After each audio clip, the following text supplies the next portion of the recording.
Hey now! What is up, everybody? My name is Mike Brown, aka ReviewKingMB, and I just got done watching the Season 3 finale of Gotham. Yes, this was the special 2-hour season finale. Lucky me! So, this season has this ongoing storyline with the Court of Owls and this infected blood that they got from Jervis Tetch, the Mad Hatter, and they've successfully spread it out across the city. And you see at the beginning of the episode, everybody is infected and chaos is running amok, and even Jim Gordon has the infection, but he's fighting it off. Which is like, okay, I guess Gordon is just able to fight this off. He's using all of his willpower to do it. Fish Mooney kidnaps Hugo Strange because she wants to know more about this virus and what to do with it. And I found it rather curious, like in the scene where she's talking to him, that it's like, well, how do you explain why some people are infected with the virus and other people aren't? Like, why isn't Fish Mooney infected or this person infected? I don't know. They didn't really explain just what the radius was with the spreading of the virus and what particular part of the town. Is it just this part of the town, or is it airborne and so it's only infecting certain people? Are other people immune to it? Nobody knows! But Fish Mooney also has the help of the Penguin, who, in all intensive purposes, successfully killed her in the finale of Season 1. She came back in the experiments from Hugo Strange in Season 2. And now does she even still have those powers where she touches people and can control them and get them to do whatever she wants? Who knows? Maybe the show forgot that she obtained those abilities. And she's trying to get the whereabouts of the antivirus and the virus, and they're torturing Hugo Strange and all this stuff. And then, all of a sudden, these ninjas show up. And you should have saw how hilarious I thought it was. Look, I know that Gordon had the virus, and they said that it intensifies your strength. It gives you super strength. Okay, fine. But to see Gordon killing these ninjas who look like they came right out of the Arrow universe from the CW, because they have the League of Assassins on Arrow. Gordon kills these guys seemingly with his bare hands. I mean, I know he has super strength, but is he able to outfight and out-skill and out-technique a ninja? I guess so. He kills them with their own sword, and then he's wildly swinging the sword, and he stabs Fish Mooney. Kills Fish Mooney again, for like the second or third time. I've lost count and track at this point. And you know what? I was actually sad to see Fish Mooney die, because out of all of the dumb characters on this show, she was the one character specifically created, an original character, was never in the comic books, and so her fate could be whatever the show wanted. And anything that she didn't have to make sense, or it could be wild and out there and crazy, and Jada Pinkett acting theatrical with the character. It all worked because it was all unique and special and different for the character. So what do? They kill her off again. So in her last dying words, she tells Penguin to take the city, burn it down to the ground, and do whatever you want with it, which I thought was a good send off for her if she's gonna have to go. Also, let me talk about Riddler and Penguin, because I've talked about how I've been so disappointed. These are two of my favorite characters on the show, but I've been so disappointed with the story between them ever since Penguin has been in love with him. And now, when he rejected him, Riddler supposedly killed him, but Penguin didn't die, and he came back, and they've been trying to kill each other back and forth, and it's been running around in a circle over and over again. So now you finally come to a point where it seems like Riddler finally has him. But then no, Penguin has Riddler, has him handcuffed in the back seat of this car, and he's gonna drive him to kill him. And Riddler, of course, gets a pin in the back seat, unhandcuffs himself, turns the gun back on Penguin. I'm sitting there like, oh god, just fucking kill each other already. I honestly don't care, even though it doesn't make sense to kill any of these characters because of what the show is supposed to be. They can't help themselves. And they write these characters and put them in situations constantly to where there's no other way, there's no other chance that they should have other than death. Like you have Riddler with a gun pointed to Penguin, brings him by the docks, and any last words? I fucking hate when we do this. For how many years has that been a trope? Any last words? And then as they're spewing off, they escape or they turn the tables. And that's no different here. You find out that there were no bullets in the gun, that Penguin planned all of this, which is a little far-fetched, that he knew that Riddler would bring him to the docks, that he knew that Barbara would show up at the warehouse when Gordon and Bullock were going to exchange Penguin for Jarvis. And it's just like, what the fuck? You really figured out that all this was going to happen? I guess he did. So then, Firefly and Mr. Freeze, who were recruited by Penguin, and they were doing some stuff earlier, which, what a waste. Firefly, I honestly don't really give too much of a shit about, but Mr. Freeze, I think the way how he is on the show, it's a joke. It is. Not only the episodes that touched on his backstory were stupid, the way how they killed his wife off, Nora, they just killed her off, so now he's just doing nothing. Like, what's his purpose? Why is he working with Penguin and Fish and these characters? What is he doing? What's his purpose now that his wife is dead? We're not even addressing any of that. He just has his costume. The actor wouldn't shave his fucking head, so he looks stupid with white hair.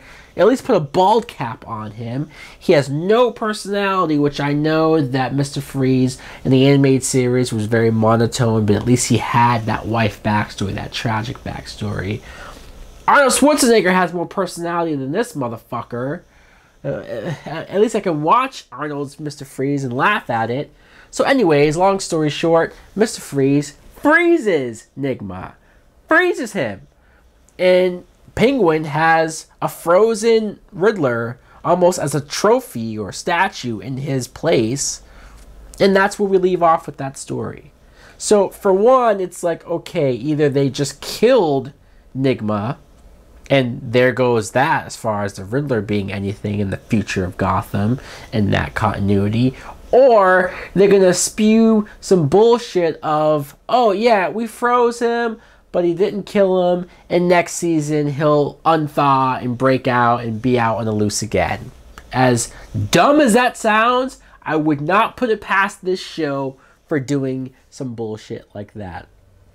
So Leslie Tompkins, she's still infected with the virus, and she's going around being a big dumb bitch, but not only that, she goes to Tabitha and Butch and just bitches them out. She's at the club and they go up to her, and she not only threatens to rip Barbara's head off, which, oh yeah, that's still a thing, over Jim, but she basically calls Tabitha a sidekick, which is true, and then says that Butch is a dumb, shoe-shining, lackey guy. I'm like, wow, way to take these characters that I actually do like, but just shit on them and demean them, verbally chew their asshole out just to make them look like shit to the audience.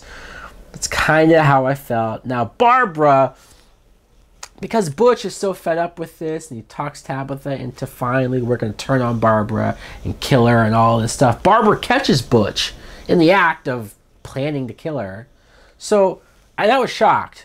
She just shot him in the head. I was like, holy fuck, because Butch has been one of those characters who, again, yeah, he's been kind of a lackey and in the background, but I like the actor, I've always liked the character, and so seeing him get shot in the head, I was actually upset.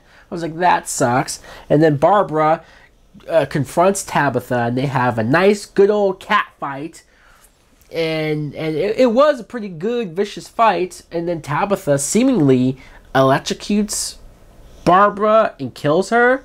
Which again, I know Barbara sucked, absolutely sucked in season 1. But once they made her a villain, I came around and I liked her. And she's probably been one of the more interesting villains of this season, especially. And she's dead now. She's dead. She's dead until they probably bring her back. But for now, she's dead. And then Tabitha is gonna, I guess, train Selena Kyle to be Catwoman. Because that's what we want to see, is see these characters get trained into becoming their characters. Barbara is dead, but they take Butch's body at the very end at the hospital. Like when they had him hooked up, I'm like, there's a bullet hole in his head. How is he still alive? But then the doctors are talking about how, well, his real name isn't Butch. His real name is Cyrus Gold. And I said, Cyrus Gold? Wait a minute, that name, Solomon Grundy, born on the Monday, they're really going to turn him into Solomon Grundy? You know what? Fucking A. Just do it. Just do it. I'm so for this. Just turn him into Solomon Grundy. Turn him into a big, huge zombie Hulk-like guy. That's going to be awesome. Brainwashed Bruce. Little baby Bruce Wayne. Holy fuck, could I not give a shit about this Bruce Wayne? I don't. Him being brainwashed and Alfred trying to talk to him and he's just all like, I'm emo and I'm this and that. It's like, fuck off, Bruce Wayne. He sneaks off and he's wandering the streets because he doesn't know who the fuck he is. Who am I? Somebody tell me who am I? It's so fucking annoying. It's like nobody cares about teenage Bruce Wayne who doesn't know who the hell he is. Give me him as Batman. He wanders into the Arrow set because that's where all the League of Assassin members are, and he comes face to face with Ra's al Ghul. I always said Ra's al Ghul, but Ra's al Ghul. And I will say that this actor, he does look the part. He looks a lot like comic book Ra's al Ghul, so I appreciated that. But the whole, we have Alfred, Bruce, you have to kill Alfred to join me, and Bruce sticks the sword in Alfred's chest, kills him, then snaps out of the brainwashing, of course, when it's too fucking late, and Alfred dies. I'm sitting there like, fuck this show, fuck this show, fuck this show. And then Ra's al Ghul is like Bruce Wayne taking the sword and like, I'm never gonna follow you, Ra's, but like his little puny teenage voice, Bruce Wayne, like him meeting Ra's al Ghul should be a big deal. It should feel like a huge moment, but it doesn't because it's teenage Bruce Wayne, and it's just, it sucks. Honestly, I'm sorry. It, to me, fucking sucks. And then Ra's not only says, well, we'll meet again one day, Bruce, but then he tells him, use the green water, woo, and then disappears into the fucking shadows. Even his clothes just fucking evaporate and just nothing but clothes left. I'm like, what the fuck is this bullshit? So he tells him to use the Lazarus Pit, and Bruce does that. Resurrects Alfred. Okay. That was big, huge waste of fucking time. Selena visited the hospital and her and Bruce had a big, huge argument. And honestly, I'm more on Selena's side on this. Bruce Wayne is a big bitch. Lee convinces Gordon to join her, give in to the darkness, to the virus and the bullshit. And Gordon does so. They're both with sunglasses on, the big emo happy couple, going to the train station about to leave town. Bullock shows up and he has a moment with Gordon, gives him the badge, but it has 2 antidotes in there. So Gordon tricks Lee and injects her with the antidote, injects himself with the antidote. They both were knocked out, I guess, going to the other city, I don't know. And then Lee leaves town, leaves Gordon a note basically saying, I love you, I'll always love you, but I have to leave. Goodbye! Like, they've done so much irreversible damage to the Lee character that I'm glad she's leaving. I like the actress, but just get rid of her. have no more love interest, because this show does not know how to write female love interests, for Gordon especially. And even the moment where Gordon goes to Bullock and says, let's just stick to crime, regular crime on the streets, none of this magic, mystical bullshit. And I'm sitting there going, yes, none of that comic booky stuff, because you're just fucking cops. And I don't want to see you fight Batman's villains before he's Batman. That's not what this show should have been. I want to see them go after criminals. I want to see them be cops and go after stuff in the street. So hopefully we can get to that for next season, if I even give a fuck about next season. And the very, very last thing that we saw, which was how hilarious. I howled with laughter when I saw it. I know I said, hey, give me Batman. Give me Bruce Wayne as Batman. So what does the show do? It has this guy on the street about to kill this family, and then some little midget wearing all black and a black mask, and at first I thought it was a cape, and that's what made me laugh really hard as I did. But you see that it's like a black coat, and he goes up on the roof, takes his mask off because there wasn't fucking people just looking up at him. I hate when they do that. Oh, I'm gonna take my mask off because I need to show the camera who I am. Like I'm dumb. I'm too dumb to figure it out myself. But it's little baby Bruce Wayne in his prototype Batman outfit.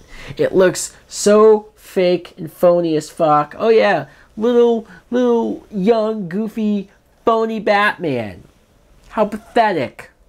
This show is terrible. It's god awful. But I'm sorry, if you guys love this show, loved this 2-hour, I sat through 2 hours of the season finale, then let me know in the comments below that you disagree with me, that you enjoyed this stuff. That's okay, that's cool. We can have a nice civil debate about it. But if you hated this just as much as I did, then let me know that as well. Or if you gave up on the show because you're smart, definitely smarter than me, thanks for watching. Like, comment, subscribe. Later!